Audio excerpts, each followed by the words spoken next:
Bonjour les bérets rouges, j'espère que vous allez bien par la grâce de Dieu. Aujourd'hui, on se retrouve pour un temps de prière pour le Saint-Esprit avec la parole de Dieu. Le but, c'est simplement que vous puissiez vous saisir de ce moment comme un véritable moment de prière appuyé sur les Écritures. Et lorsqu'on parle du Saint-Esprit, qui pourrait mieux en parler que Jésus lui-même? Dans Jean chapitre 16, il annonce déjà sa venue en disant « Cependant, je vous le dis en vérité, il vous est avantageux que je m'en aille, car si je ne m'en vais pas, le Consolateur ne viendra pas vers vous, mais si je m'en vais, je vous l'enverrai. » Bien-aimés, le Saint-Esprit est l'avantage que Jésus a donné aux croyants. La Bible dira qu'il ne nous laisse pas orphelins, mais il nous envoie une présence, une aide, un soutien. Et nous voulons d'abord et avant tout prier pour rendre grâce à Dieu pour l'opportunité d'avoir le Saint-Esprit à nos côtés. Prions. Père éternel notre Dieu, nous venons te prier dans le nom de Jésus pour simplement commencer en te disant merci pour le Saint-Esprit. Merci pour cet avantage parce qu'en tant que croyants, nous ne sommes pas désavantagés. En tant que croyants, nous avons un avantage. Seigneur, la prière que nous faisons, c'est de te dire merci. Le temps que nous voulons passer est avant tout un temps d'action de grâce parce que tu as su que nous avions un besoin. Elle est dit dans ta parole, éternel mon Dieu, que notre Père Céleste sait ce dont nous avons besoin et tu nous as donné ce que nous avions besoin, le Saint-Esprit. Tu le savais et tu l'as dit dans le livre de Genèse qu'il n'est pas bon que l'homme soit seul et tu lui as fait une aide semblable. Adam avait déjà le Saint-Esprit, il lui manquait simplement une femme. Mais nous, éternel mon Dieu, nous avons commencé sans le Saint-Esprit, différemment de Adam. Et depuis tout ce temps, depuis Genèse chapitre 6, tu avais un plan parfait, celui de permettre à ce que ton esprit puisse retourner à nouveau dans l'homme. Ton esprit qui s'était retiré de l'homme, éternel mon Dieu, tu avais prévu un plan de salut, un plan de rédemption, un plan de rachat, pour nous permettre de retrouver la condition que Adam avait, celle d'une habitation de l'esprit sur la terre. Seigneur, nous voulons, éternel mon Dieu, vivre les réalités du Saint-Esprit comme un avantage pour nous. Nous voulons croire que nous ne sommes pas désavantageux d'être des chrétiens. Seigneur, ce n'est pas pour nous un désavantage si dans nos environnements professionnels, nous ne voulons pas nous corrompre, nous ne voulons pas, éternel mon Dieu, user de dissimulation.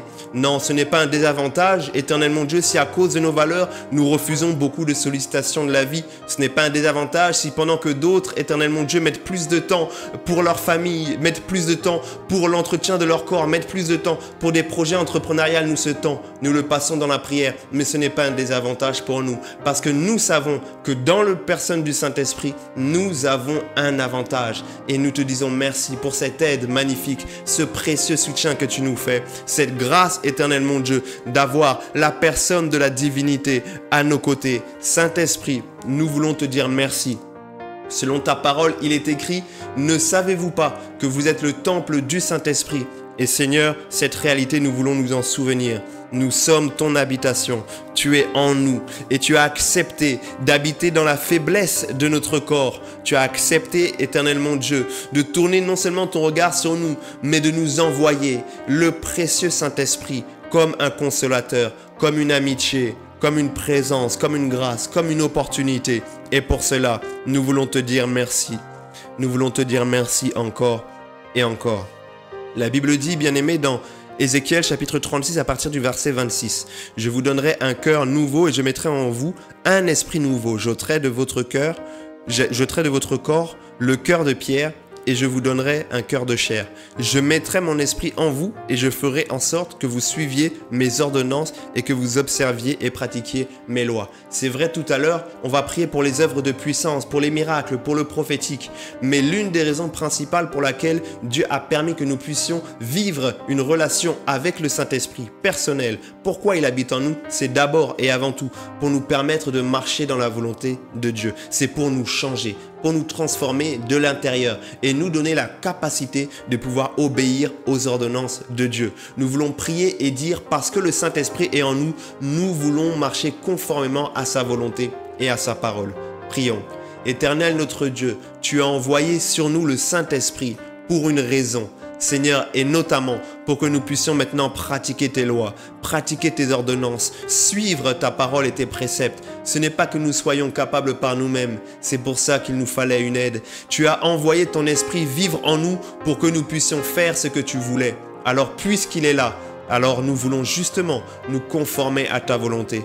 Seigneur, je prie, parce que le Saint-Esprit est en moi selon ta parole, que ma vie suive tes ordonnances, que ma vie suive tes principes, que ma vie suive ta volonté. Je veux, éternel mon Dieu, en finir avec ce cœur de pierre, ce cœur endurci, ce cœur, éternel mon Dieu, qui n'est pas malléable, qui n'est pas flexible, qui n'est pas docile à ta parole. Cette capacité qui est en moi à toujours me rebeller contre Dieu, je veux la mettre de côté. Pourquoi? Parce que je suis maintenant une nouvelle créature, une créature dans laquelle habite le Saint-Esprit de Dieu et qui me rend capable de faire ta volonté. Voilà ce que je veux être, un instrument de ta volonté. Voilà ce que je veux être, un homme qui marche selon toi. Voilà ce que je veux être, un homme qui accomplit tes desseins. Voilà ce que je veux être, un homme qui se soumet à ta parole. Et je le serai par la puissance du Saint-Esprit qui me rend capable de marcher selon toi, qui me rend capable de triompher de la chair, qui me rend capable de soumettre mes pensées, qui me rend capable de surmonter la tentation. Merci Saint-Esprit, c'est pour ça que tu es là et c'est ce que je veux vivre dans ma vie. Nous te disons merci Seigneur. La Bible déclare dans Galates chapitre 5, le verset 22, le fruit de l'Esprit, c'est l'amour, la joie, la paix, la patience, la bonté, la bienveillance, la foi, la douceur et la maîtrise de soi. Lorsque le Saint-Esprit vient, il crée aussi en nous un nouveau caractère. Il y a certainement des défaillances, des défauts, des limites dans nos caractères. Et nous voulons qu'à cause de la présence du Saint-Esprit en nous, que le fruit qui en ressorte, ce soit un caractère à l'image de celui que Jésus avait lui-même lorsqu'il était sur la terre. Prions.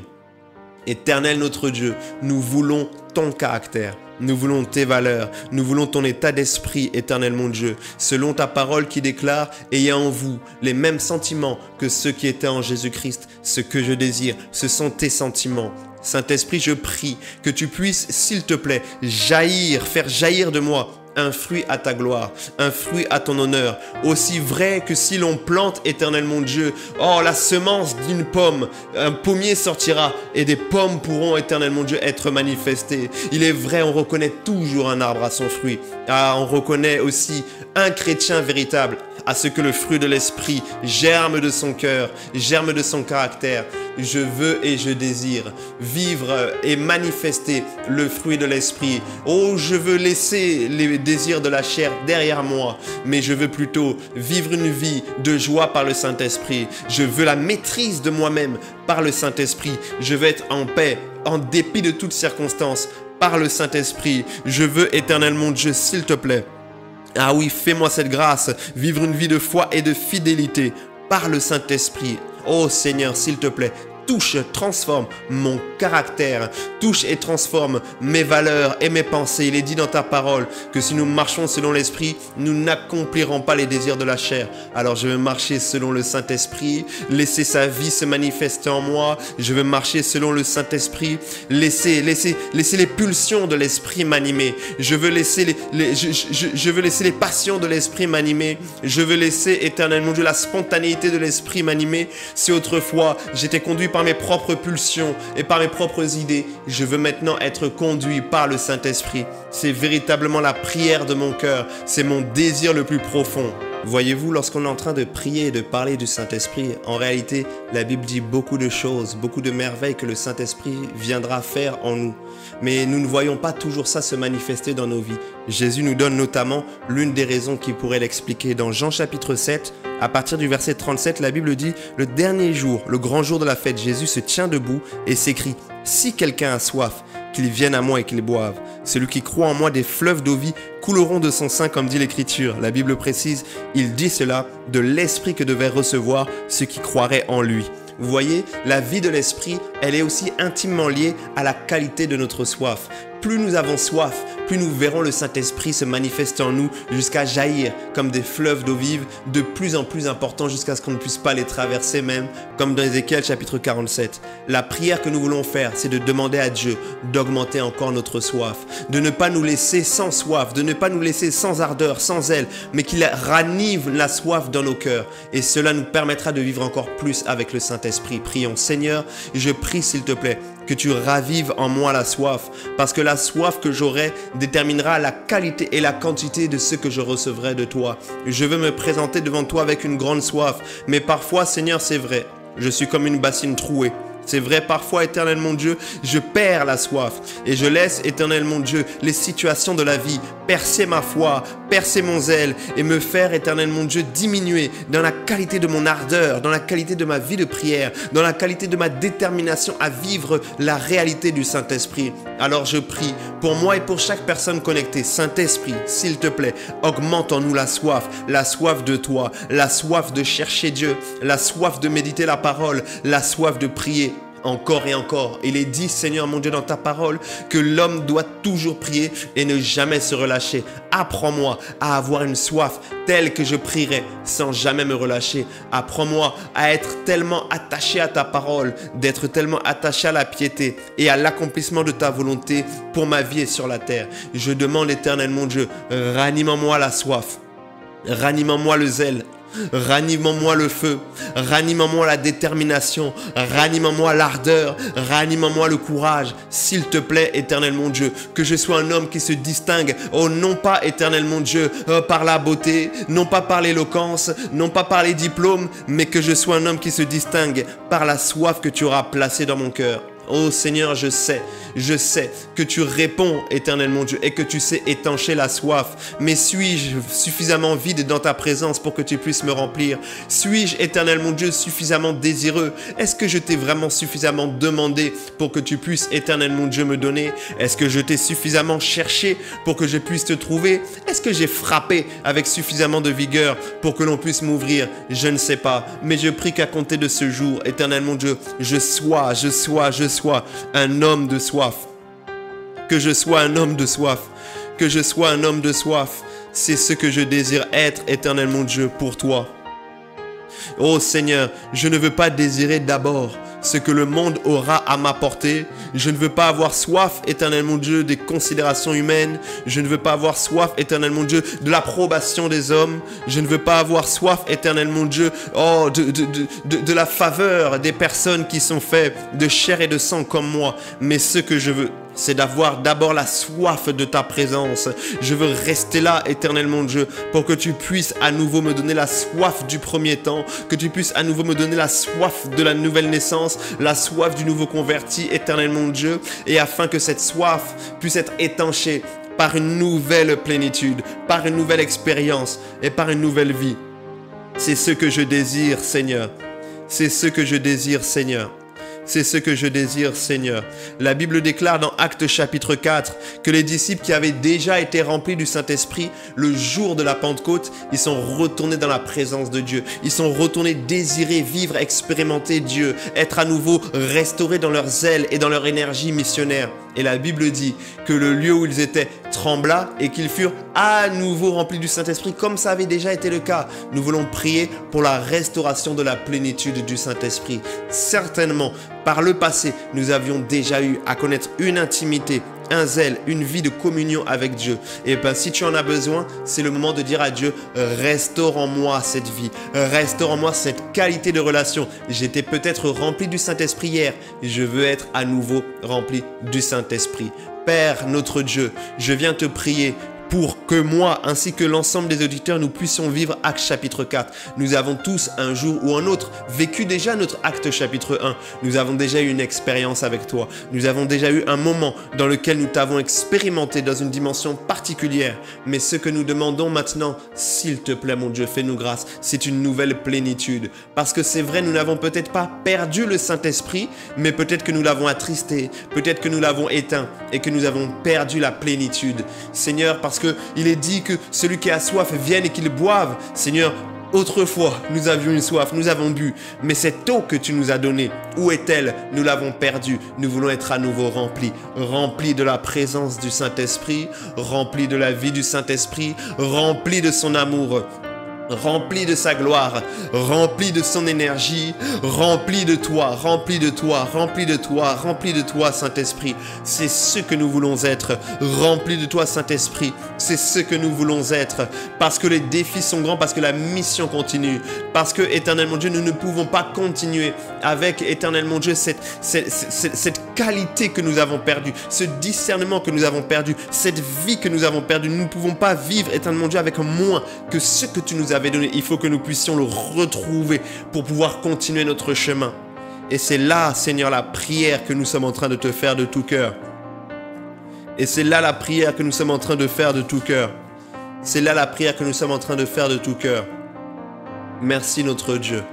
Merci notre Dieu. Merci notre Dieu. La Bible déclare dans Jean chapitre 16 que quand le Consolateur sera venu, il vous conduira dans toute la vérité et il vous annoncera les choses à venir. Il va même vous enseigner toutes choses. Lorsque le Saint-Esprit vient, il vient jouer le rôle d'un pasteur parce qu'il vient nous conduire. Il vient jouer le rôle du prophète parce qu'il vient aussi pour nous annoncer les choses à venir. Il vient aussi comme un enseignant parce qu'il nous enseigne toutes choses. En réalité, les hommes de Dieu sont très importants, mais nous avons besoin avant tout et pour tout de l'esprit de l'homme de Dieu. Nous voulons dire Seigneur, merci pour les pasteurs, merci pour les prophètes, merci pour les enseignants, mais que ton esprit en nous nous enseigne, nous conduise et nous annonce les choses à venir. Élevons nos voix et parlons à Dieu. Saint-Esprit de Dieu, tu es plus que l'enseignant, tu es plus que le pasteur et tu es plus que le prophète. Saint-Esprit, tu es le prophète des prophètes, le pasteur des pasteurs et l'enseignant des enseignants. La prière que nous sommes en train de te faire, c'est que nous puissions vivre ces trois dimensions avec toi. Viens nous conduire dans toute la vérité. Viens diriger nos vies. Sois-en le conducteur. Nous ne voulons pas, éternel mon Dieu, conduire nos propres vies et que tu sois à côté comme un simple conseiller. C'est toi le dirigeant. Tu n'es pas que notre Sauveur, Jésus. Tu es aussi notre Seigneur par le Saint-Esprit. Dirige-nous, Saint-Esprit. Conduis-nous sur le chemin qui mène au Père. Conduis-nous sur le chemin qui mène à ta volonté. Conduis-nous sur le chemin qui nous mènera jusqu'à la vie éternelle.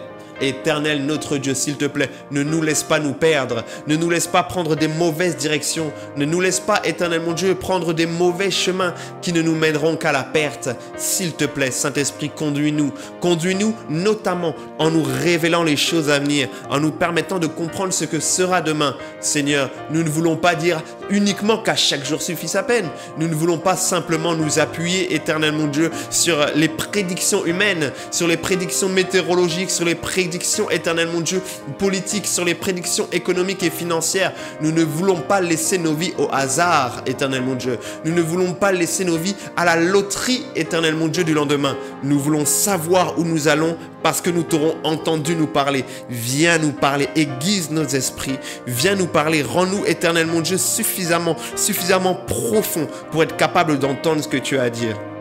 Il est dit dans la parole de Dieu, dans le livre de Joël, que lorsque l'Esprit sera répandu sur toute chair, il nous donnera cette capacité de prophétiser. Seigneur, tu donneras des visions, tu donneras des songes, éternel mon Dieu. C'est ce que nous voulons, des visions, des songes, des prophéties, des prédictions, des expériences angéliques, des apparitions de Christ, mais que d'une manière ou d'une autre, tu puisses nous révéler les choses à venir pour qu'on puisse se conformer sur la base de la révélation. Et par-dessus tout cela, Seigneur, enseigne-nous toutes choses. Enseigne-nous toutes choses. Parce que, éternel mon Dieu, dans une génération, avec autant de fausses doctrines, avec autant de faux docteurs, nous avons besoin que tu sois le premier à nous enseigner ce qui est bon, ce qui est agréable, ce qui est parfait, ce que Dieu veut de nous. Nous voulons le savoir par toi. Ne nous laisse pas être à la merci, éternel mon Dieu, et emporter à tout vent de doctrine. Ne nous laisse pas être emportés à toute considération humaine, à tout débat humain, mais fais-nous la grâce, éternel mon Dieu, d'être enseigné par toi, que tu puisses, éternel mon Dieu, nous instruire, Saint-Esprit, comme David pouvait dire que Dieu lui a appris à se battre, éternel mon Dieu, qu'il a armé ses mains pour le combat. Nous voulons aussi être enseignés. Oh, nous voulons t'écouter comme un enseignant. Écoute, éternel mon Dieu, c'est ce que nous voulons faire. Nous voulons être à l'écoute de ta voix. Nous voulons être, éternel mon Dieu, simplement assis devant toi. Simplement assis devant toi. Simplement assis devant toi comme des élèves devant un maître. Saint-Esprit, enseigne-nous la volonté de Dieu. Enseigne-nous la parole. Enseigne-nous les choses de la vie. Ce que nous n'avons pas appris par les parents, enseigne-le nous.